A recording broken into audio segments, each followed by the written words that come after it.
Hello everyone, welcome to All About QA channel. So now let us try to include these two text fields into our pop-up. To create text field in Java, we have a class called JTextField. So if we write, you can see here JTextField, which is part of your Swing package. So we need to create two objects, that is one for our header and another one is for our uh, file name. So JTextField, I will create an object here. Maybe we'll give something like header equals to new JTextField class, and one more we need to create, that is for your file name. I'll just create here file name. So you can see there are two text fields I have created, two objects has been created. Now the question comes, how do we include these two text fields into our pop-up, right? There is no direct way we can include these two text fields into our pop-up, but what we need to do is we need to create one array of objects. So to create that, we can write something like this. We need to create an array. I'll write name as olist, something like this, equals to, this is just an array the way we create, right? So here we can pass like whatever we need to display in the pop-up, all those details we can pass it here in the object array. So I'll give one string here. This is the first string. I'll give a comma. This will be for my header. I have given enter header if any. This is the second one. I'll give comma, and 1 second, we'll give another one and enter the file name if any. This is another string I'll give. We'll see how does it come in the UI. I'll pass the other parameter here. I'll give a semicolon. This is just a normal array, the way we define the array, but this is the array of object. So let me run it. 1 second, this array I can pass it here in the message. Okay, let me run it. We'll see how does it look.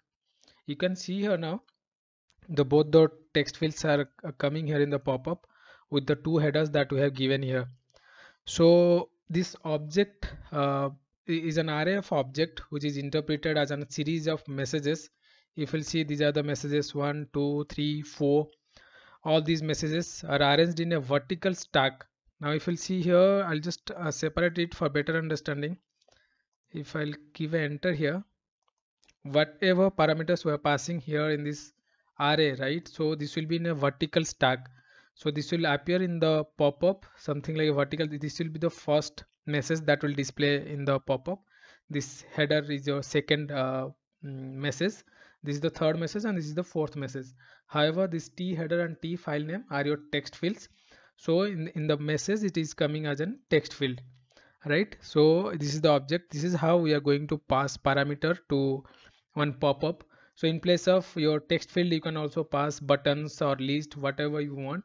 You can create the object, put it in an object array, and pass that object array to your pop-up. This is how we can include our text field into our pop-up. I'll just run it once again so that we can see it. You can see here, right? So these are two text fields that I have passed. You can see here this O list. So this O list is here. It contains 4 messages, 2 strings, and 2 text fields. That is how it is coming. Enter header if any. Then t header is your text field that is coming here. Enter file name if any. This is the enter file name if any, and this is the file name. T file name is your text field, so that is coming at the end.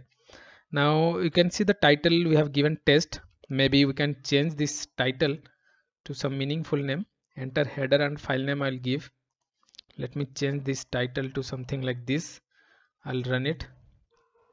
So you can see here now in the header it got changed, right? Enter header and file name, and I got those two text fields along with the labels. I'll click cancel. I think it is coming as question message, right? You can see here, you are getting one question icon here. I don't need that. I'll remove it. I'll make it as a plain text. I'll make it a plain message only. I don't need that icon.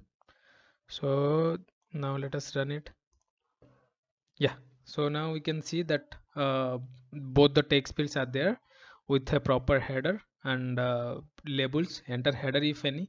The reason we have given if any, enter header if any, because these two text fields will not keep it as a mandatory condition for the user. If user wants, then they can enter header on file name. If they don't want to enter any field here and simply click on OK, then probably we'll create some random string and we'll create a file with the random string name.